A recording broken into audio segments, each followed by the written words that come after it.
Señor, no hay palabras que puedan describir tu grandeza y tu infinito amor.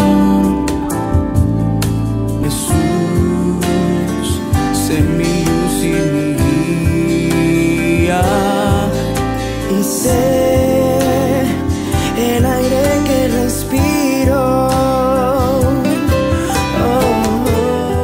Muy buenos días, amados hermanos y hermanas en Cristo Jesús. Los saludo cordialmente para compartir el devocional correspondiente al día miércoles 3 de abril, que se encuentra en el libro de Primera de Reyes, capítulo 1, desde el verso 28 al 37. El título del tema se llama David proclama rey a Salomón. Y vamos a orar para pedirle la guía del Espíritu Santo para poder entender la palabra de Dios y poder aplicarla a nuestra vida. Amén. Vamos a orar. Padre bueno, gracias por tu amor, tu misericordia, tu bondad. Gracias por tu palabra, Señor, que nos la das día a día, Señor.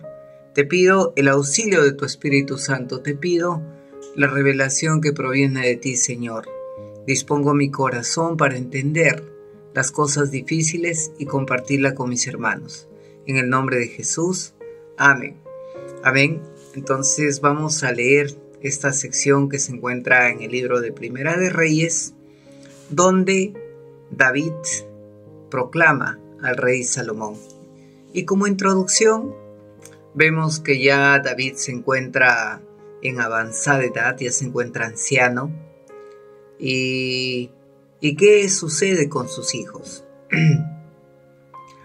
Como sucede en la vida cotidiana, real, cuando el padre está anciano, los hijos empiezan a pelear por la herencia, por los bienes materiales. Y en este caso en particular del libro de Primera de Reyes, los hijos de David se empiezan a pelear, ¿por qué? Por el trono. Y ya habíamos visto el día lunes que Adonías, ¿qué hace? Convoca a un ejército para usurpar el trono de su padre, y recibe la ayuda de Abiatar y de Joab.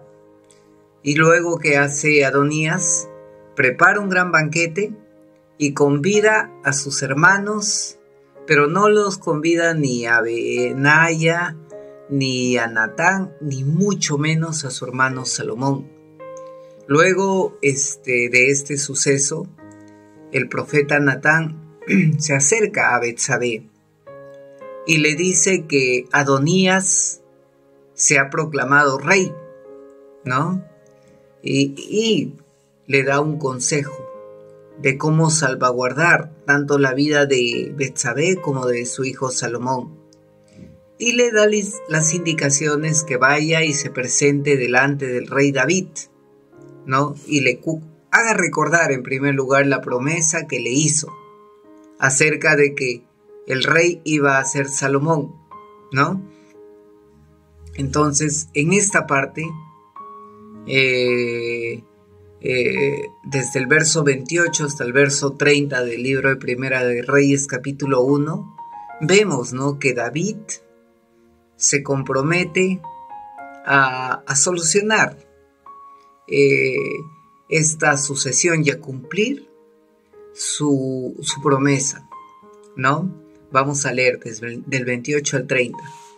El rey David respondió diciendo: llamadme a Betsabé. Entró ella a la presencia del rey y se quedó en pie delante de él.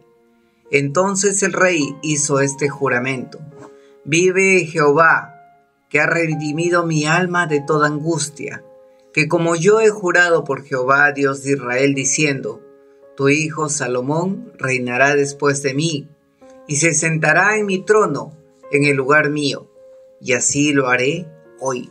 Entonces, ¿qué hace David? Llama a Betsabé y se acuerda de la promesa que le hizo respecto a que su hijo sería el nuevo rey de Israel, ¿no? Y en esa época, ¿cómo juraban ellos?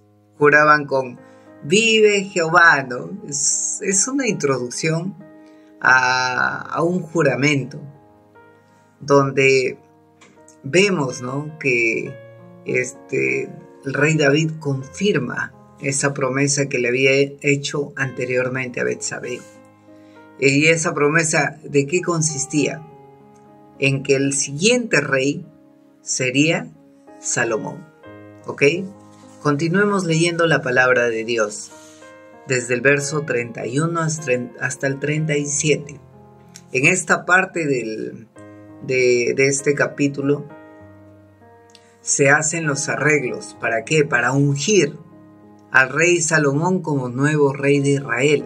Entonces vamos a leer, ¿ok? Verso 31 dice la palabra: Betsabé se inclinó ante el rey con su rostro en tierra, y haciendo una reverencia al rey dijo: viva mi señor, el rey David, para siempre. Entonces, yo he estado revisando, y a través de la historia, por ejemplo, a los babilonios, a los medo-persas, cuando se acercaban sus súbditos siempre decían: viva el rey para siempre, ¿no? Y esta misma expresión utiliza Betsabé, luego de que oye que David era un hombre de palabra y quería cumplir su promesa, ¿no? Entonces, verso 32. Y el rey David dijo: llámenme al sacerdote Sadoc, al profeta Natán y a Benaya, hijo de Jodaya. Ellos entraron en la presencia del rey. Amén. Entonces, David, ¿qué hace? Para cumplir su promesa, llama a estos tres líderes representativos del pueblo de Israel. Por ejemplo, llama al profeta Natán, llama al sacerdote Sadoc, y llama también a Benaya, ¿no? Entonces, y esos tres líderes apoyaban mejor dicho, no apoyaban a Adonías, ¿ok? Sigamos con la palabra, verso 33. Y él les dijo: tomad con vosotros los siervos de vuestro señor, y montad a mi hijo Salomón en una mula y llevadlo a Gijón, y allí lo ungirán el sacerdote Sadoc y el profeta Natán como rey sobre Israel. Y vosotros tocaréis la trompeta y gritaréis: ¡viva el rey Salomón! Amén. Entonces, ¿qué hace David? David ordena que lo unjan como nuevo rey. ¿A quién? Al profeta Natán y al sacerdote Sadoc, ¿no? Y luego ordena también que el resto que haga dé voces de alegría diciendo: vive el rey Salomón, ¿no? Entonces, porque David era un hombre de palabra y quería cumplirla con su hijo Salomón. Verso 35. Después iréis detrás de él y vendrá a sentarse sobre mi trono y reinaré en mi lugar, porque lo he escogido que sea príncipe de Israel y de Judá. Amén. Entonces, esos son los deseos que Dios tenía sobre Salomón, el nuevo rey de Israel. Verso 36, que dice: entonces Benaya, hijo de Jodaya, respondió al rey: amén, así lo diga Jehová, Dios de mi señor, el rey. Amén.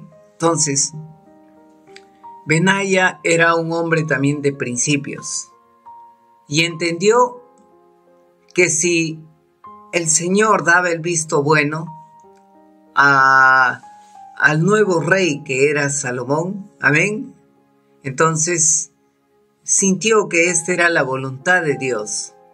Y continuamos en el verso 37. De la misma manera que Jehová ha estado con mi señor el rey, así esté con Salomón, y haga mayor su trono que el trono de mi señor, el rey David. Amén. Entonces, ¿qué vemos que hace Benaya? ¿No? Pronuncia una expresión que dice, así como estuvo con su padre, Dios, también Dios estará con su hijo. Amén. Con su hijo de David, con Salomón. Entonces, aquí que vemos que hay algo muy importante para que una persona pueda asumir un nuevo cargo, una nueva responsabilidad, un nuevo encargo o cualquier nueva situación. Recibir esa palabra, ¿no? Como la que le dio Benaya a Salomón, ¿no? ¿Y qué le dijo? De la manera que Dios ha estado con tu padre, así también estará con el hijo. Amén. Entonces, amados hermanos, con la presencia de Dios nosotros podemos ir a cualquier lugar. Sin la presencia de Dios no tiene sentido nuestra vida. Recuerden que llegó un momento en que el Señor estaba enojado, ¿no?, con Moisés. Y le dice que ya no estaría con ellos. Y Moisés se entristece y le responde a Dios que si tú no vas conmigo, no me saques de este lugar. Si tu presencia no va conmigo, no me muevas de acá. Entonces, así debe hablar un hijo de Dios. Si la presencia de Dios nos acompaña, podemos ir a donde sea. Pero si Dios no nos acompaña, no podemos ir a ningún lugar. En algún momento yo leí un párrafo que decía, con Dios todo, sin Dios nada. Ya a eso se refiere. Entonces, recordemos las palabras que Dios le dijo a Josué. En Josué 1:5 dice, nadie te podrá hacer frente en todos los días de tu vida. Así como estuve con Moisés, estaré contigo. No te dejaré ni te abandonaré. Amén. Entonces, aquí que vemos que Dios le da esa promesa, no te dejaré solo a Josué, ¿no?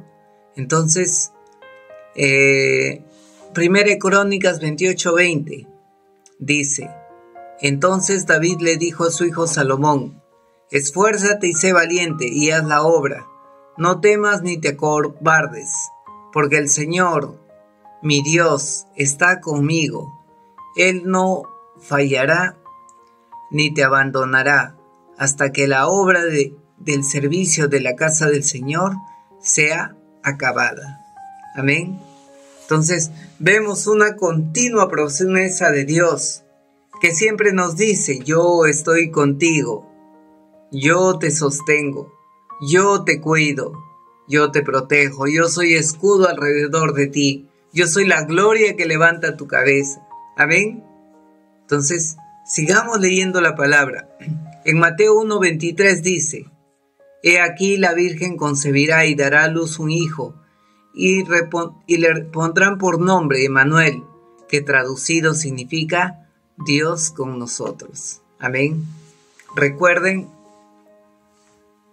que Jesucristo, ¿no?, fue llamado Emmanuel.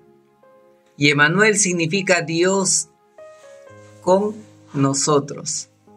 Entonces, amados hermanos y hermanas, esforcémonos, seamos valientes, no temamos, porque Dios va a estar con nosotros si perseveramos en sus caminos, si perseveramos en su santa voluntad. Amén.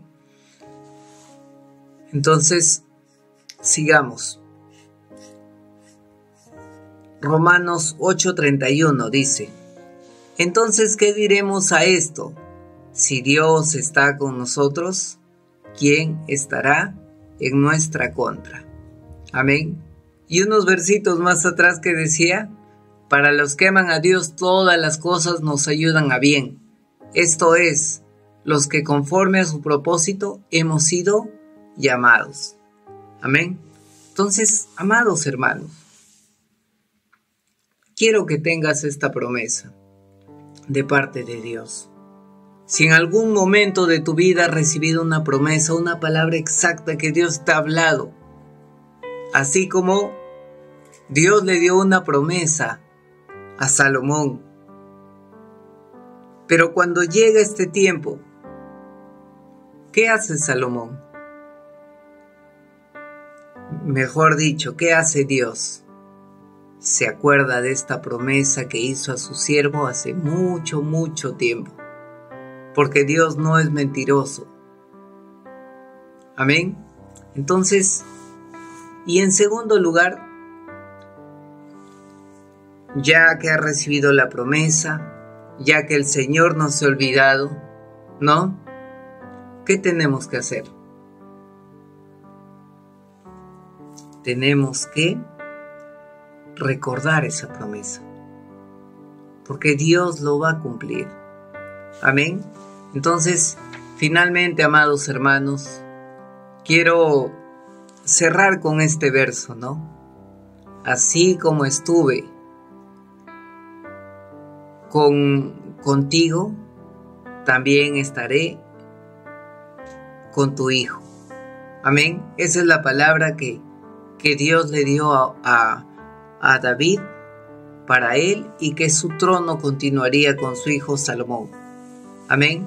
Entonces, amados hermanos, oremos para pedirle a nuestro amado Dios que nos ayude a aplicar las enseñanzas que hemos recibido el día de hoy.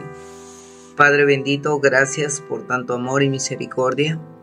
Gracias, Padre bueno, porque tú siempre tienes cuidado de nosotros, Señor.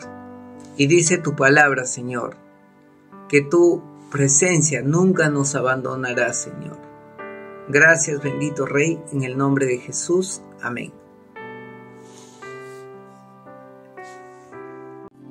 Señor, no hay palabras que puedan describir tu grandeza y tu infinito amor.